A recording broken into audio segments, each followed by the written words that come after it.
Olá!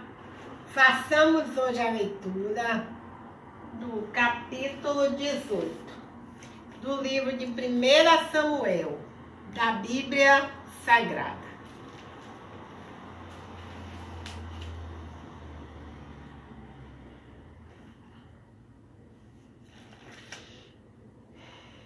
Amizade de Jonatas para com Davi. 1 Samuel 18. E sucedeu que, acabando ele de falar com Saul, a alma de Jonatas se ligou com a alma de Davi, e Jonatas o amou como a sua própria alma. 1 Samuel 18, 2. E Saul, naquele dia, o tomou e não lhe permitiu que tornasse para a casa de seu pai. 1 Samuel 18, 3. E Jonatas e Davi fizeram aliança, porque Jonatas o amava como a sua própria alma. 1 Samuel 18, 4. E Jonatas se despojou da capa que trazia sobre si e deu a Davi, como também as suas vestes, até a sua espada, o seu arco e o seu cinto. 1 Samuel 18, 5. E saía Davi, aonde quer que Saul enviava, e conduzia-se com prudência. E Saul pôs sobre a gente de guerra, e era aceita aos olhos de todo o povo, e até aos olhos dos servos de Saul. 1 Samuel 18, 6. Sucedeu, porém, que vindo eles, quando Davi voltava de ferir os filisteus, as mulheres de todas as cidades de Israel saíram ao encontro do rei Saul, cantando em danças, com adufes, com alegria e com instrumentos de música. 1 Samuel 18, 7. O cântico das mulheres indigna Saul.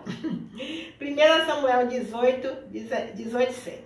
E as mulheres, tangendo, respondiam umas às outras e diziam: Saul feriu os seus milhares, porém Davi os seus 10 milhares. 1 Samuel 18, 8. Então Saul se indignou muito, e aquela palavra pareceu mal aos seus olhos, e disse: 10 milhares deram a Davi, e a mim somente milhares. Na verdade, que lhe falta senão só o reino? 1 Samuel 18, 9. E desde aquele dia em diante, Saul tinha Davi em suspeita. 1 Samuel 18, 10. E aconteceu ao outro dia que o mau espírito da parte de Deus se apoderou de Saul e profetizava no meio da casa. E Davi tangia a harpa com a sua mão, como de dia em dia. Saul, porém, tinha na mão uma lança. 1 Samuel 18, 11. E Saul atirou com a lança, dizendo: encravarei a Davi na parede. Porém, Davi se desviou dele por 2 vezes. 1 Samuel 18, 12. E temia Saul a Davi, porque o Senhor era com ele e se tinha retirado de Saul. 1 Samuel 18, 13. Pelo que Saul desviou de si e o pôs por chefe de 1000, e saía e entrava diante do povo. 1 Samuel 18, 14. E Davi se conduzia com prudência em todos os seus caminhos, e o Senhor era com ele. 1 Samuel 18, 15. Vendo então Saul, que tão prudentemente se conduzia, tinha receio dele. 1 Samuel 18, 16. Porém, todo Israel e Judá amavam Davi, porquanto saía a enfrentar e entrava diante deles. Saul intenta matar Davi pela astúcia. 1 Samuel 18, 17. Pelo que Saul disse a Davi: eis que Merabe, minha filha mais velha, te darei por mulher.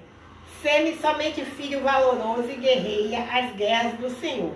Porque Saul dizia consigo: não seja contra ele a minha mão, mas sim a dos filisteus.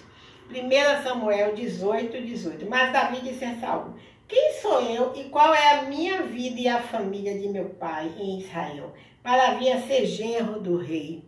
1 Samuel 18, 19. Sucedeu, porém, que ao tempo que Merabe, filha de Saul, devia ser dada a Davi, ela foi dada por mulher a Adriel, Meolatita.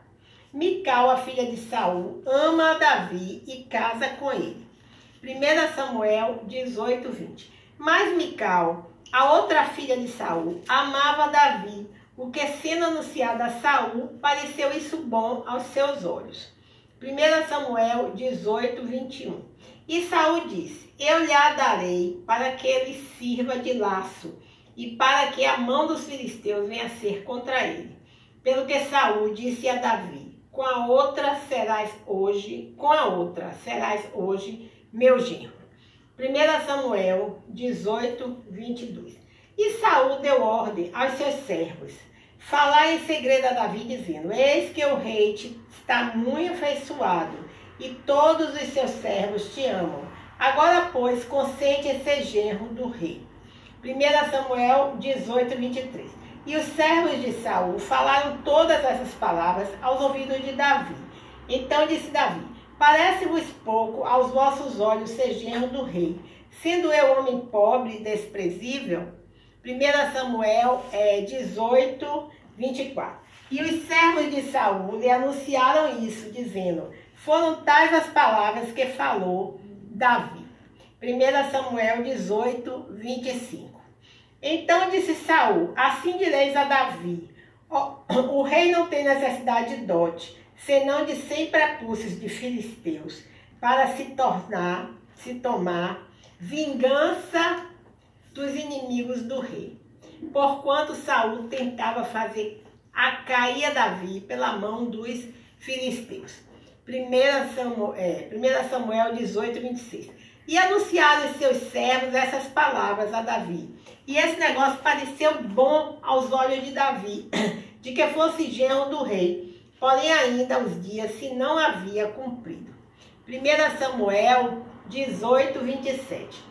Então Davi se levantou e partiu ele com seus homens, e feriram dentre os filisteus 200 homens. E Davi trouxe os seus prepúcios e os entregaram todos ao rei, para que fosse genro do rei. Então Saul lhe deu por mulher a sua filha. 1 Samuel 18, 28. E viu Saul e notou que o Senhor era com Davi. E Mical, filha de Saul, o amava. 1 Samuel 18, 29. Então Saul temeu muito mais a Davi, e Saul foi todos os seus dias inimigo de Davi. 1 Samuel 18, 30. E saindo os príncipes dos filisteus para a batalha, sucedeu que Davi se conduziu mais prudentemente do que todos os servos de Saul. Portanto, seu nome era muito estimado, muito estimado. Bem, vejamos alguns comentários acerca do capítulo 18 do livro de 1 Samuel. Diz aqui, 18:1. O forte vínculo de amizade entre Davi e Jonatas é descrito nas palavras: a alma de Jonatas se ligou com a de Davi. A palavra para amor usada aqui se referia a tratados políticos e comerciais e pactos de amizade.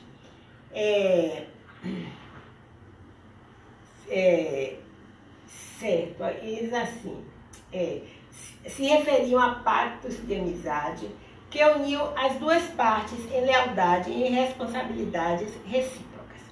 Um contrato em que ambas as partes podiam depender uma da outra. A palavra é apropriada para esse contexto em que Jonatas faz uma aliança de amizade com Davi. As características de compromisso, lealdade, afeição, sacrifício próprio e responsabilidade compreendidas em alianças desse tipo ficam evidentes em sua mais pura forma na vida de Jonatas e Davi. A sinceridade profunda desse relacionamento é demonstrada em sua declaração e reafirmação em 4 ocasiões. Apesar de a aliança ser um compromisso entre ambas as partes, as circunstâncias colocaram um peso maior sobre Jonatas. Como peor dessa aliança, Jonatas deu a Davi sua capa, um símbolo do reino, e suas armas. Essa prática, relativamente comum na antiguidade, indicava a transferência de posição. É provável que Jonatas estivesse expressando reconhecimento e aceitação da decisão de Deus de entregar o reino a Davi e estivesse transferindo abnegadamente sua posição de herdeiro do trono.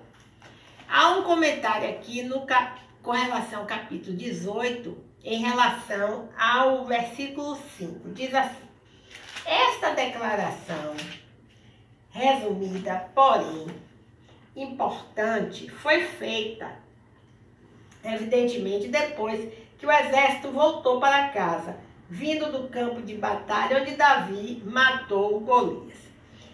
A popularidade crescente de Davi e seu sucesso militar são registrados em paralelo com as revelações do comportamento esquizofrênico de Saul. A atitude de Saul para com Davi passa de amor a ódio. O capítulo 18 apresenta Saul com inveja e medo de Davi, chegando até a desejar destruí-lo. Mas, como este versículo indica, havia ocasiões em que Saul valorizava Davi o suficiente para recompensar seus serviços. As vitórias contínuas de Davi como guerreiro são resumidas pelo uso de uma raiz que combina as virtudes do sucesso e da sabedoria, como aspectos característicos dos triunfos de Davi. Vamos ver aqui agora mais um comentário com relação ao capítulo 18, no que diz respeito ao versículo 25, que é o último comentário, né? Aí diz assim: uma armadilha se transforma em vantagem. Saul ofereceu sua filha sob uma condição que provavelmente custaria a vida de Davi. Porém, Deus protegeu Davi, transformando o plano perverso de Saul numa vantagem que aumentou o prestígio de Davi. Este episódio também ilustra o contraste entre o orgulho maldoso de Saul e a humildade de Davi. Infelizmente, o sucesso de Davi consolidou o ódio e medo de Saul, um medo profundamente arraigado na consciência de Saul de que o Senhor o havia deixado e estava com Davi. Bem, há várias referências nesses comentários que eu fiz, porém não foram citados, né? Bem, as referências biográficas estão citadas, né, nos comentários do vídeo. Bem, assim encerramos hoje a leitura, né, do capítulo 18 do livro de 1 Samuel da Bíblia Sagrada. Bem, eu encontrei esse panfletinho em um banco de ônibus ou foi na biblioteca, não me recordo exatamente. Não tem autoria, por isso não posso citar o autor, né? Mas diz o seguinte: a maior necessidade da humanidade. Aí tem dois itens, primeiro e segundo. Primeiro, a Bíblia diz: porque Deus amou o mundo tanto que deu o seu único filho, para que todo aquele que nele crê não pereça, mas tenha a vida eterna. E depois é o número 2. Todos nós dizemos ou pensamos coisas que são erradas. Isto é chamado de pecado. E nossos pecados nos separam de Deus. Agora vem o comentário. A Bíblia diz: pois todos os pecados estão separados da glória de Deus. Está escrito em Romanos, capítulo 3, versículo 23. Deus é perfeito e santo, e nossos pecados nos separam de Deus para sempre. A Bíblia diz: pois o salário do pecado é a morte. Está escrito em Romanos 6, 23. A boa notícia é que há mais de 2000 anos atrás, Deus enviou seu único Filho, Jesus Cristo, para morrer por nossos pecados. Jesus é o Filho de Deus. Ele viveu uma vida sem pecados e morreu na cruz para pagar o preço por nossos pecados. Mas Deus demonstra seu amor por nós pelo fato de ter Cristo morrido em nosso favor quando ainda éramos pecadores. Está escrito em Romanos capítulo 5, versículo 8. Jesus ressuscitou da morte e agora ele vive no céu com Deus, seu Pai.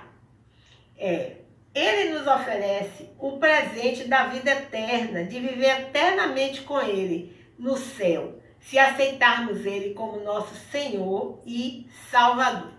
Jesus disse: eu sou o caminho, a verdade e a vida. Ninguém vê o Pai a não ser por mim. Está escrito em João capítulo 14, versículo 6.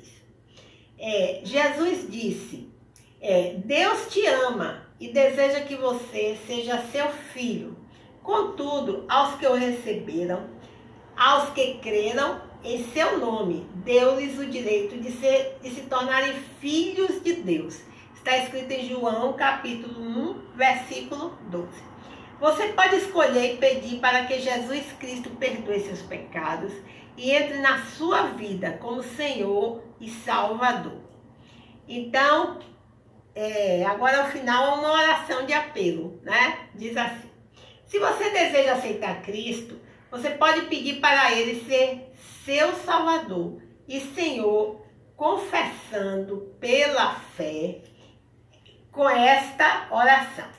Então, no dia que você quiser realmente, entregar a sua vida a Jesus, se converter, receber Jesus como Senhor e Salvador de sua vida, é preciso você fazer antes uma oração como essa, na presença de um pastor. Diz assim: Senhor Jesus, eu creio que Tu és o Filho de Deus e o Salvador do mundo.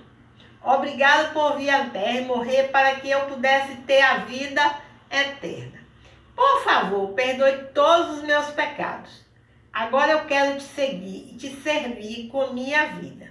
Por favor, envie o seu Espírito Santo e dirija os meus passos. Em nome de Jesus, amém.